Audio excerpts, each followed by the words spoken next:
भारत के अनुसार अभी सावन की शुरुआत हो गई है। हम गुजरात में हैं। गुजरात में लगभग 14-15 दिन के बाद सावन की शुरुआत होगी, लेकिन उसके पहले यहाँ पर कई भाविक भक्त हैं, कई स्थान हैं, खासकर मेघानी नगर में। मेरे पीछे ये धर्मात्मा कुटीर आप देख सकते हैं। यहाँ पर 45 दिनों तक, यानी हिंदी जो सावन है तब से लेकर जो गुजराती समाज की, मतलब गुजरात का जो सावन है वो जो है वो लगभग 45 दिन तक यहाँ पूजा होगी। पूजा की जो व्यवस्था है वो आप देख सकते हैं किस तरह से। पहले तो ये ऊपर देखें, जो ये रुद्राक्ष की जो माला है, पूरी पूजा हो जाने के बाद वो पूजा है वो सभी को वितरित की जाएगी। उस हिसाब से यहाँ पर हवन जो है वो रोज़ लगभग 45 दिन तक यहाँ जो हवन है वो होगा। 12 के 12 ज्योतिर्लिंग का जो प्रतिकृति है वो आप यहाँ देख सकते हैं किस तरह से बनाया हुआ है एक एक करके। उसके अलावा 108 जो शिवलिंग हैं यहाँ छोटे छोटे आप देख सकते हैं किस तरह से बनाया हुआ है। ये पूरा जो 108 जो शिवलिंग है वो छोटे छोटे शिवलिंग वो लोगों को, इसके साथ ही ये माला है वो वितरित की जाएगी। बड़ा शिवलिंग है उसको भी रुद्राक्ष से यहाँ जो पूरी तरीके से सजाया हुआ है, रुद्राक्ष से पूरी तरह से उसकी माला है। विधिवत जो पूजा है वो यहाँ लगभग 45 दिन तक चलती हैं। यहाँ आप पीछे देख सकते हैं किस तरह जो महिलाएं हैं वो भजन जो है वो यहाँ पूरी तरीके से करती हैं। यानी 45 दिन तक पूजा, इसका महात्म्य बहुत खास है। और खासकर जो पूजा विधि होती है वो गुजरात में शांति समृद्धि आए उसके लिए सतत तौर पर होती है। हमारे साथ में यहाँ के महाराज हैं, हम उनसे बात करेंगे। महाराज जी, खास करके ये जो पूजा है उसका क्या महत्व है, और इतना सारा जो है वो ऐतिहासिक दृष्टि से, अगर धार्मिक दृष्टि से देखा जाए तो खूब महत्वपूर्ण है। क्या महत्व है इसका धार्मिक तौर पर? सबसे पहले तो देवादिदेव महादेव का ये महीना है श्रावण मास। श्रावण मास में देवादिदेव की पूजा के अंदर यहाँ पे सहस्त्र लिंगार्चन किया हुआ है। 1008 शिवलिंग बनाए गए हैं पंचमृतिका से, और इन सब की प्राण प्रतिष्ठा की गई है। दूसरा, भगवान भोलेनाथ को सबसे प्रिय रुद्राक्ष है। यहाँ पे 6,51,000 रुद्राक्ष का शिवलिंग बनाया गया है। ये सारे रुद्राक्ष नेपाल से लाए गए हैं, और इन रुद्राक्षों की प्राण प्रतिष्ठा करके शिवलिंग का निर्माण हुआ है विधिवत शास्त्रोक्त विधि से। और श्रावण मास में रुद्राक्ष के एक साथ में इतने रुद्राक्ष का दर्शन करना, 1008 शिवलिंग के दर्शन करना करोड़ों पापों का नाश करता है। इंसान की ओरा चेंज कर देता है, उसको विद्या, बल, बुद्धि, तेज, धन, संपदा, आयु, आरोग्य सभी प्रदान करता है। और उसमें भी यहाँ पे 11 विप्रों के द्वारा इन सभी मालाओं को, रुद्राक्ष को अभिमंत्रित किया जाता है महामृत्युंजय मंत्र से। यहाँ से जो भी प्रसाद रूप में रुद्राक्ष लेकर के जाके पहनता है, उनको विद्या, बुद्धि और उनका कॉन्फिडेंस पावर, आत्मविश्वास उनका बढ़ जाता है। और श्रावण मास में शिव की भक्ति सर्वोपरि है। आपने कहा कि ये इतनी सारी चीज़ें जो वितरण करती हैं, शास्त्रों में इसका कहाँ उल्लेख है, कैसे महत्व है इसका? शिव पुराण में बहुत सारी जगह पे वर्णन दिया हुआ है, वेदों में वर्णन दिया हुआ है। भगवान के आँखों से ये आंसू गिरे थे, उससे रुद्राक्ष का निर्माण हुआ है। रुद्र का अक्ष है, उसमें यहाँ पे विशेष रूप से 1 मुखी, 2 मुखी, 3 मुखी, 4 मुखी, 5 मुखी, 21 मुखी तक यहाँ पे रुद्राक्ष ला करके रखे गए हैं। उनकी सबकी विधिवत पूजा हो रही है, और वेदों में और शिव पुराण में बहुत सारी जगह पे इनका उल्लेख है। आपने कहा कि 1 मुखी से लेकर 21 मुखी तक यहाँ पर वो उस रुद्राक्षों की ऐसी खासियत क्या है 1 से लेकर 21 तक की? जैसे एक मुखी रुद्राक्ष वैराग्य पैदा करता है, साक्षात शिव का अवतार माना जाता है।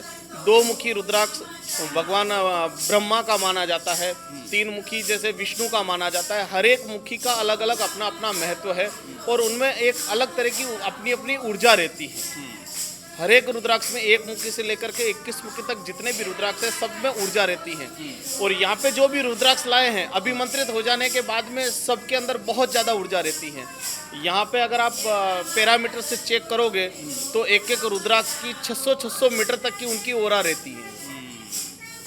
उस ऑरा का क्या फ़ायदा है? समझो आपने कहा कि उसमें आपने अभिमंत्रित किया, उसका ऑरा हो गया, वो ऑरा का सीधा तौर पे क्या फ़ायदा होता है इंसानों के जीवन में? देखिए, सपोज समझिए कि मैं माइंडली डिस्टर्ब चल रहा हूँ या मैं मेरे कामकाज को लेकर के किसी भी तरह से अगर उलझन में चल रहा हूँ, मेरे पास में नेगेटिविटी है, मैं पॉजिटिव सोच नहीं पा रहा हूँ, तो खाली वो रुद्राक्ष अगर मेरे पास है तो मेरी डार्क ओरा को पिंक ओरा में चेंज करने लगेगा। मेरी मेंटलिटी चेंज होगी, मैं लड़ने के लिए तत्पर हो जाऊंगा, मैं भागूंगा नहीं तकलीफों से, मैं उन तकलीफों से लड़ करके अपने जीवन में संघर्ष करके आगे आने की कोशिश करूंगा। मेरे जीवन की नेगेटिविटी खत्म हो जाएगी। आपने जो बातें बताई, धर्म शास्त्र की बात बताई, खास करके दाम्पत्य जीवन में इसका सीधा तौर पे क्या असर पड़ता है, या ये ऐसे लोग जो ये करवाते हैं उनको सीधा तौर पर क्या फर्क पड़ता है? जैसे भगवान भोलेनाथ की जो पूजा की जाती है, जैसे किसी कन्या का विवाह नहीं हो रहा है तो वो 16 सोमवार करती है, या श्रावण मास में भगवान भोलेनाथ की उपासना करती है। तो जिस तरह से माँ पार्वती को साक्षात देवादिदेव महादेव मिले थे, उस तरह से कोई भी कन्या अगर महादेव की पूजा करती है तो उसका विवाह होता है।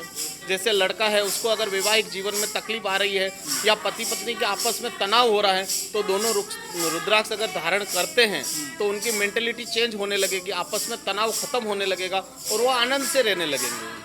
खास करके आपने कहा दाम्पत्य जो लोगों की नौकरी के बारे में, आर्थिक स्थिति के बारे में, उसको लेकर इस पूजा का क्या महत्व है? देखिए, ऐसा बताया जाता है कि जहाँ पे भगवान भोलेनाथ विराजते हैं या उनके संपर्क में या उनके आसपास से गुजरने से भी या यहाँ पे इस यज्ञ को देखने से भी इंसान की आर्थिक उलझनें दूर होने लगती है। जैसे मैंने बताया कि पॉजिटिविटी पैदा होने लगती है।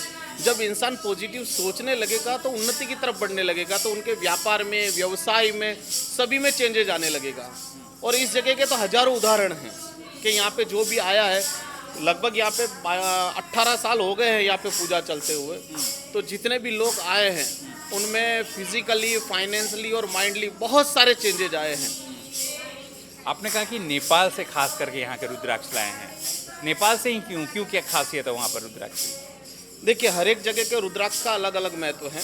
जैसे इंडोनेशिया में भी रुद्राक्ष होता है, जैसे हरिद्वार में भी रुद्राक्ष होता है, केरला में भी रुद्राक्ष होता है और गुजरात में भी कई जगह पर रुद्राक्ष पैदा हो रहे हैं। मगर नेपाल के रुद्राक्ष के अंदर बहुत ज़्यादा ताकत होती है, उसमें स्ट्रेंथ ज़्यादा होता है और वहाँ पे जो वातावरण है, उस वातावरण के कारण वहाँ के रुद्राक्ष एनर्जी को एक्सेप्ट जल्दी करते हैं। जैसे अगर हरिद्वार का रुद्राक्ष होगा तो वो उतनी एनर्जी एक्सेप्ट नहीं कर पाएगा, जैसे मंत्रों की ऊर्जा जो पैदा हो रही है वो ऊर्जा ज़्यादा समय तक हरिद्वार के रुद्राक्ष पे नहीं रहेगी। मगर नेपाल का जो रुद्राक्ष होगा उसके ऊपर ऊर्जा बहुत ज़्यादा समय तक रहेगी, बहुत ज़्यादा ऊर्जा वो एक्सेप्ट कर पाएगा, जैसे मेमोरी कार्ड। उसी तरह से ये रुद्राक्ष है, नेपाल के रुद्राक्ष के अंदर एनर्जी को एक्सेप्ट करने की बहुत ज़्यादा ताकत है। आपने कहा कि ये इतनी बड़ी पूजा है, हर सामान्य व्यक्ति की बात नहीं है। अगर सामान्य व्यक्ति को भी करना हो तो कैसे करेगा? इस जगह पे तो सामान्य व्यक्ति या पैसे वाले व्यक्ति का कोई लेना देना ही नहीं है। यहाँ पे कोई तरह का चार्ज नहीं रखा गया है। कोई भी आकर के यहाँ पे पूजा कर सकता है, दर्शन कर सकता है, हवन कर सकता है। यहाँ पे ब्राह्मण अवेलेबल है, पूजा की सामग्री अवेलेबल है। यहाँ पे तो भक्ति लेकर के आना है। स्वाभाविक है कि जिस तरह से जो महात्मा कुटीर है वहाँ पर सतत पूजा होती रहती है, आधार यही है कि शिव की अगर पूजा होती है, रुद्राक्ष की पूजा होता है, तो लोगों के जीवन में सीधे तौर पर पॉजिटिव जो ऊर्जा है उसका संचार होता है और जीवन में हर प्रकार की जो सुख सुविधा है वो मिलती है। आपको ये हमारा कार्यक्रम कैसा लगता है जरूर से हमें कमेंट बॉक्स में कमेंट करिए। साथ में हमारे यूट्यूब चैनल को आप सब्सक्राइब करिए, लाइक करिए, बेल आइकन दबाइए, शेयर करिए।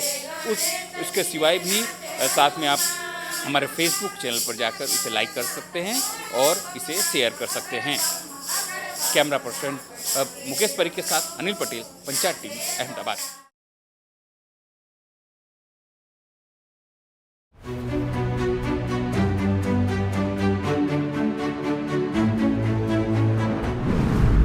ઘર વિહોણાને આવાસ, વિકાસ સાથે જનસેવાનો મક્કમ નિર્ધાર. આપણું અમદાવાદ.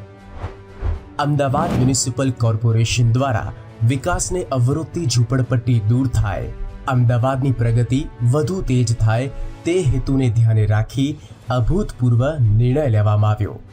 એએમસી સ્ટેન્ડિંગ કમિટીના ચેરમેન શ્રી હિતેશભાઈ બારોટ દ્વારા જનસેવા અને વિકાસ બંને સિદ્ધ થાય તે માટે ઝૂંપડપટ્ટીની જગ્યાએ ઘર મળી રહે, તેઓના રહેવાની વૈકલ્પિક વ્યવસ્થા ત્વરિત ઊભી કરી શકાય તે અનુસંધાને નિર્ણય લેવામાં આવ્યો. એએમસીના હદ વિસ્તારમાં ટીપી સ્કીમ અંતર્ગત મળતા પ્લોટ પૈકી ગરીબ આવાસ યોજનાના પ્લોટમાં મકાનો બનાવવામાં આવે છે. 28 ચોરસ મીટરના આ મકાનો વિવિધ સુવિધાથી પરિપૂર્ણ હોય છે. શહેરના જુદા જુદા વિસ્તારોમાં 23,000થી વધુ આવાસોનું નિર્માણ થઈ રહ્યું છે, તેમજ નવા મકાનોની નિર્માણ પ્રક્રિયા પણ ચાલુ છે. પ્રધાનમંત્રી આવાસ યોજના અંતર્ગત નવ નિર્માણ પામનાર અને જેનો ડ્રો નથી થયો તેવી આવાસ યોજનામાં 10%થી 20% સુધીના આવાસોને ઝૂંપડપટ્ટી વિસ્તારના નાગરિકો માટે ખાલી રાખવામાં આવશે, જેથી તેઓની સ્થળાંતરની પ્રક્રિયામાં અગવડતા નહીં ઉદ્ભવે. વિકાસની ગતિમાં ઝૂંપડાને કારણે અડચણો ઊભી નહીં થાય, તેમજ કાર્યમાં થતા વિલંબને કારણે વધતા ખર્ચને પણ અટકાવી શકાય. ઘરના ઘર સાથે વિકાસનો નિર્ધાર કરતું અમદાવાદ મ્યુનિસિપલ કોર્પોરેશન.